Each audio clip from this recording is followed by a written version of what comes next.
Hello everyone, this is BritSimon.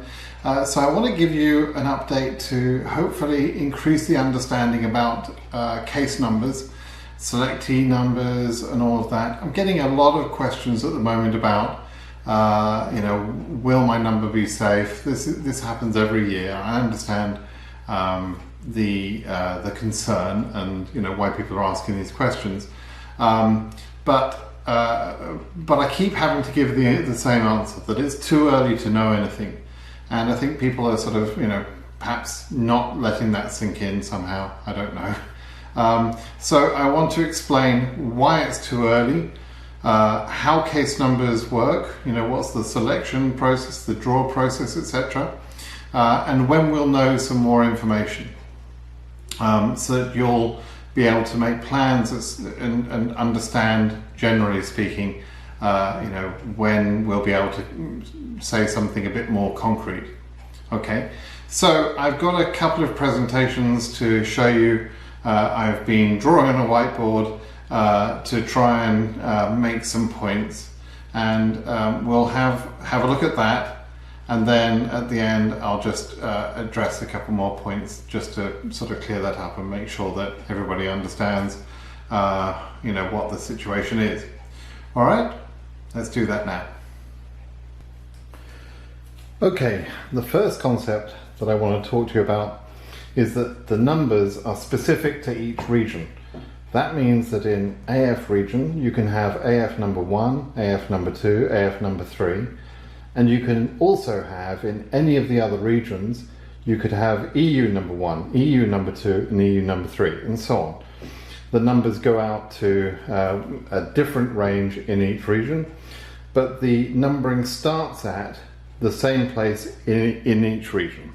Okay, so it's possible, I don't know this for a fact, but it's possible that we do have these coincidental numbers. So when you say to me, your number 20,300, that means nothing to me unless I know which region you're in.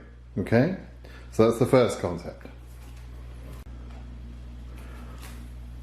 The next concept is that the numbering ranges will go up to different maximums for each region. And roughly speaking, the numbers I'm about to tell you are the numbers I've heard so far, bearing in mind we're only 2 or 3 days into the process, and not everyone has even checked their case yet. But I've heard from people that say I'm Africa number whatever, or I'm EU number whatever, and so these are the numbers that I've heard so far as being the highest case numbers. But we may find out later that the cases are higher or lower than what I'm about to tell you. So I've heard of an 80,000 number with Africa. I've heard of 50,000 with EU. I've heard of 35,000 in Asia. In OC, I've heard of 3,000. In SA, I haven't had many reports in SA, but I'm pretty sure that we'll see numbers up to about 4,000. And in NA region, which I very rarely talk about because it's so small, we'll probably see numbers up to 20 or 30. It really is that small. And so I almost never discuss the NA North American region. It only covers one country, and there's a very few number of selectees. So you'll almost never hear me talking about this region, but it does exist. It's one of the 6 regions. Okay, so these are the numbers that I know about at the moment, as it stands at the moment. It could change, but these are the number ranges, okay, at the maximum.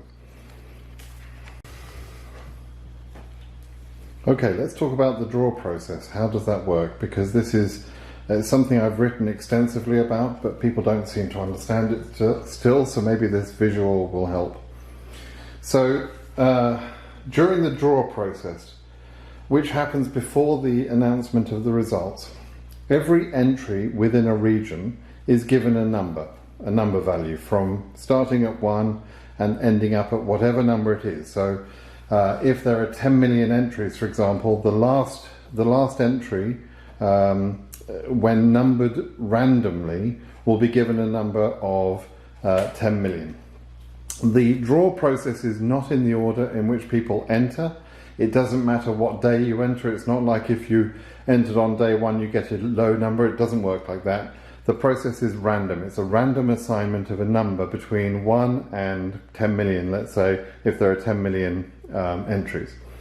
So when they've given every single entry in a region a number, they then cut off the region. They draw, if you like, by saying, okay, the first 50,000 entries are going to be called winners, right? So then we'll see that region having numbers between 1,000 and 50,000. And much the same as I've shown here for 30 numbers, we would start off with 30 case numbers, right? So whether it's 50,000 or 30,000 or 30, I'm just illustrating the point here with the first 30 numbers. So imagine these numbers carried on for all entries up to 50,000. Okay, so it's just going to continue until 50,000 in this way. All right, that means that somebody could have a case number of 50,000, but there are not 50,000 people in front of you. Let's say this is EU, for example. There are not necessarily, if you've got case number 50,000, there are not necessarily 50,000 people in front of you. Firstly, let me explain. On every number, a number is for one entry. The entry will include the selectee himself or herself and any derivatives. So entry number 1 may be a family of 4 people. That's 4 people, 4 selectees that could get a visa for entry number 1. Entry number 2 might be a single person, so it's only 1 person, and so on. Each entry number is not specific to the derivative, is specific to the entry, not the derivatives, and each one of them could account for more than 1 person. Okay, I said though that if your case number 50,000, there are not 50,000 people in front of you. What do I mean by that? Well, during the process, there is a selection process which I've just described. It's the numbering of every entry within the region, and then the selection, the cutting it down to the first 50,000 lowest numbers. But then there is a holes creation process. What do I mean by that? Well, what will happen is that if I just take the first 30 cases here to illustrate my example, there will be a process after the initial draw that will check all of these entries to make sure that they're valid entries. And if somebody, for example, has broken the rules and entered 2 or 3 times in a given year, or even that they had entered in a previous year and were known to be multiple entry, someone who creates multiple entries, for example, or an obvious repeated name, or for some sort of reason, for various reasons, they might decide during our first 30 cases that some of these people should be disqualified, even before the announcements of the results, right? So then they'll come along and they'll say, okay, number 3 is disqualified, number 6 is disqualified, number 7 and number 8, they're gone. Number 28 is disqualified, number 17 is disqualified, 13 disqualified, 23 disqualified, 20 disqualified, 29 disqualified, 25 disqualified, and number 14 disqualified. Okay, and so on and so forth. So they disqualify some of the cases, and those cases won't even know that they were ever winners. When those people log into the online checking system, the entry status check page, they will see not selected. They don't see any information about that they were in the top 30 cases that were ranked in order, but got disqualified for whatever reason. They're just disqualified. They never know it, right? So if you now have a case number, you're one of the people that are left. But if we go through this, let's just disqualify a few more people. We'll say a few more of these are gone. And now we're left with 1, 2, 3, 4, 5, 6, 7, 8, 9, 10, 11, 12, 13, 14, 15. So 15 case numbers, right, are left out of the first 30. In first 30, right? Sorry about my writing, I'm obviously writing at the side here, so it's a mess. So we've only got 15 out of 30 That means that in our example there are 15 holes. And so even though you have case number 30, there are not 29 people in front of you. There are only 14 people in front of you. You're one of the 15 that are left, and there are 15 holes. So that's what I talk about when I talk about density. In this case, the amount of density that is left is half. There's 15 holes out of 30 cases. That would mean in this region there's a holes density of 50%. And that holes density will be roughly the same all throughout the number ranges. There is a difference to that in some regions, which my articles explain, but for simplicity, let's just assume that the holes rate is the same for the time being for at least our first 30 cases. Okay, so what does that mean? So we talked earlier about Oceania region, for example.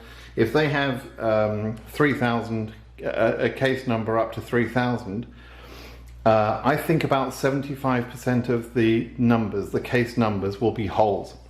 And so there will only be, let's say out of 3,000, there will only be 750 actual cases. Something of that region if the case number is up to 3,000. So that's a lot different. If your case number 3,000 and you're worried about your high case number, it's a lot different when you realize that actually you're probably one of only 750 people. Or 750 cases, I should say. Now obviously for each case there could be more than one person because of derivatives, and roughly speaking, this varies by region, but roughly speaking, there are about 2 people to each case, right? So if there are 750 cases in Oceania, that would mean 1,500 people. Okay, 1,500 people there. All right, let's just talk about that for a moment. Of the 1,500 people in that example, will all of them apply? You know, how many of those will apply? They've become winners, but how many will apply? It won't be all of them. It might only be, let's say, 60% of them. Will all of them that apply attend their interview? No, they won't. That might reduce that number still further down to, let's say, 55% of the 1,500 people that are actually eligible. And then interview. And then at the interview, some will be disqualified or denied. And that will probably drop this down a further sort of 10% or something. So in the end, 45% of our 1,500 people would be getting visas. And they get them in the order based on their case number, largely speaking in blocks. So you can see that even though that we might start off with 1,500 people, we'll actually see something less than 1,500 people get visas in the end. In Oceania, we'll probably see about 800 people get visas when all is said and done. Of those 1,500 people, you remember I mentioned there were 750 cases, and on each case there are about 2 people, roughly speaking, on average. Don't forget also that some of those single people that are in cases where they're singles, they could get married, and that will give them a derivative. They could have a baby, that will give a derivative. Some unfortunate cases, someone will die, and then that case is no longer valid. You know, things will happen, life will happen over the next year. And so that's why when we talk about numbers, you need to understand the whole process of the draw process, the holes, your highest case number, and so on. So what do we need to know in order to predict your chances with any given case number? Right now, it's not possible to know exactly the highest case number, but that's one thing that we would need to know. Okay?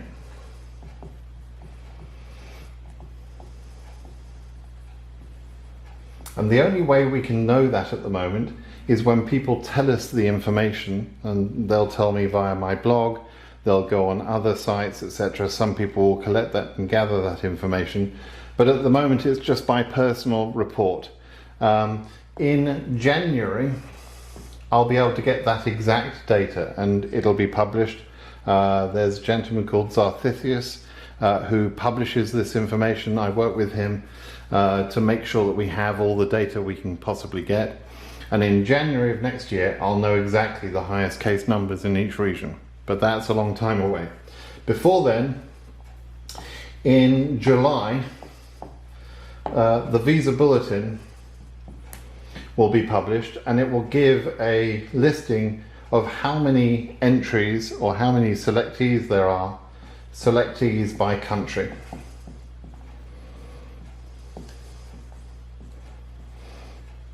Okay, now when we say selectees, it'll be, if there's a family of 4, it'll be 4, right? If there's a single person, it'll be 1. And if there's another family of, a husband and wife only, that'll be 2. So we total that up, that's the number of selectees, and that number will be given by country. We then total up the numbers in each country, for each region, with all the countries in that region, and we'll have a per region number of selectees. From the number of selectees, we'll be able to get to the number of cases, etc., and we'll then be able to make a prediction with approximate high case numbers based on reports of what the density will be per region. Okay, and that will help us understand your position in the queue. So again, if we look back at that Oceania example I gave, where we get from 0 to 3,000, if you were at case number, let's say 2,500, right, somewhere around about there on a line, then we'll be able to say, okay, we've confirmed that there are roughly only 1,500 selectees. I'll know that we should divide roughly by 2 because there's roughly a 2-person average for every case, and that will mean that there are 750 cases spread amongst these 3,000 numbers, and therefore we can figure out what your position is relative to the 750 cases. We can tell how many cases there are in front of your case. Okay, so that's how we'll actually get to the point where we can estimate how many cases there are and what your position will be within the region. Now, big deal here, this is important, what I'm about to tell you is important. We don't know what will happen. We don't know precisely how many people will apply. We also don't know factors like travel bans, pandemics, right? We've all just been through a disaster over the last few months because of the pandemic. We didn't know anything about that in January. Trump instituted a couple of different travel bans, various bans. We don't know that, so we don't know about the political situation.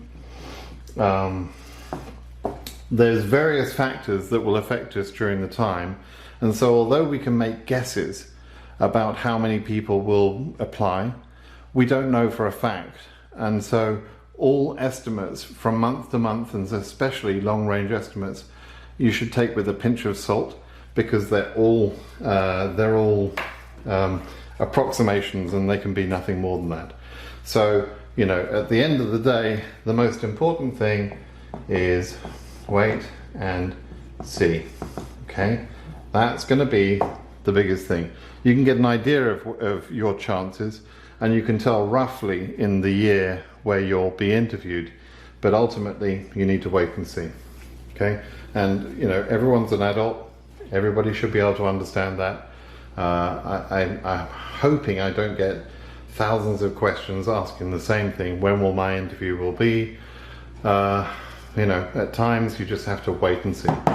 Okay? Okay, so I hope that helped. I hope you're a little bit more clued up about case numbers and how they work, and when we'll have more information. So it should be obvious by now, with that explanation, that it's too soon for me to know precisely the highest case numbers. We don't know how many selectees have been chosen this year. I can see already that I think this is going to be a relatively high selection number year. And that happens, it's sort of cyclical. Every 2 or 3 years we see 2 or 3 years where the number of selectees is low, and then after 2 or 3 years they increase the number of selectees because they constantly are trying to find the balance, and things change, right? So the political situation changes, people's desire to want to come to the States changes, etc. And so we know that they typically want to invite certainly more than the 55,000 number. They always invite more than you would think they need, but in many years they don't invite as many as they would completely need, and in that case regions can go current. In some other years they invite more selectees than there are places, basically, and then there are cut-offs at the end of the year. And so it isn't possible to sort of be precise at this point as to whether there are going to be cut-offs or not. You also should understand that the numbers are different year to year. Just because case number EU 25,000 was good 2 years ago or last year or whatever, just because of that, you can't look at your number 25,000 and assume it's the same.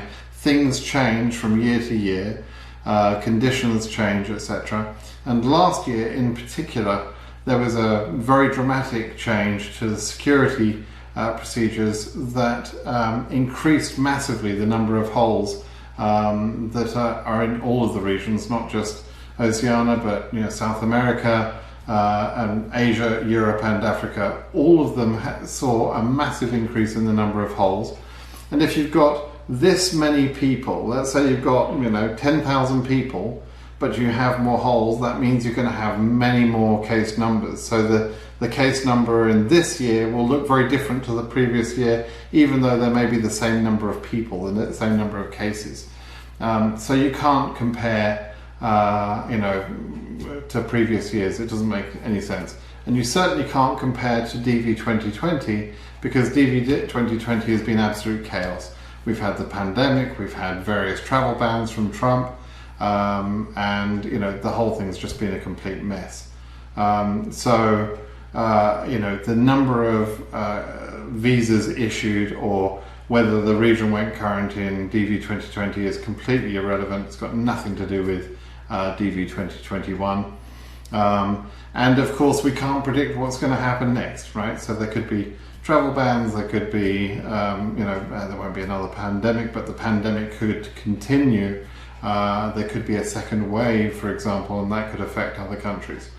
So, it isn't possible to predict those things. We just have to take it as we see it, as it comes along, and wait and see is always the best strategy, as I mentioned. So you'll get an idea, but you're not going to get it precise. And like I said before, you just have to be an adult about this and realize that you're just going to have to be patient. Okay. I think that's probably about all I wanted to cover. I'm really keen that you subscribe to my YouTube channel, and leave me a comment by all means. Do subscribe as well, click the bell icon. All of those things help this channel, and by helping the channel, it spreads the word a little bit better. There are other channels, there are other sources of information, but frankly, I sometimes watch other people's videos and I wonder what the heck they're talking about. People talk a lot of nonsense. And a lot of people have learned from me and a few other people that have studied this process, and so there's an improvement of the information these days. But some of the other channels just talk absolute rubbish, frankly. So hopefully you can tell.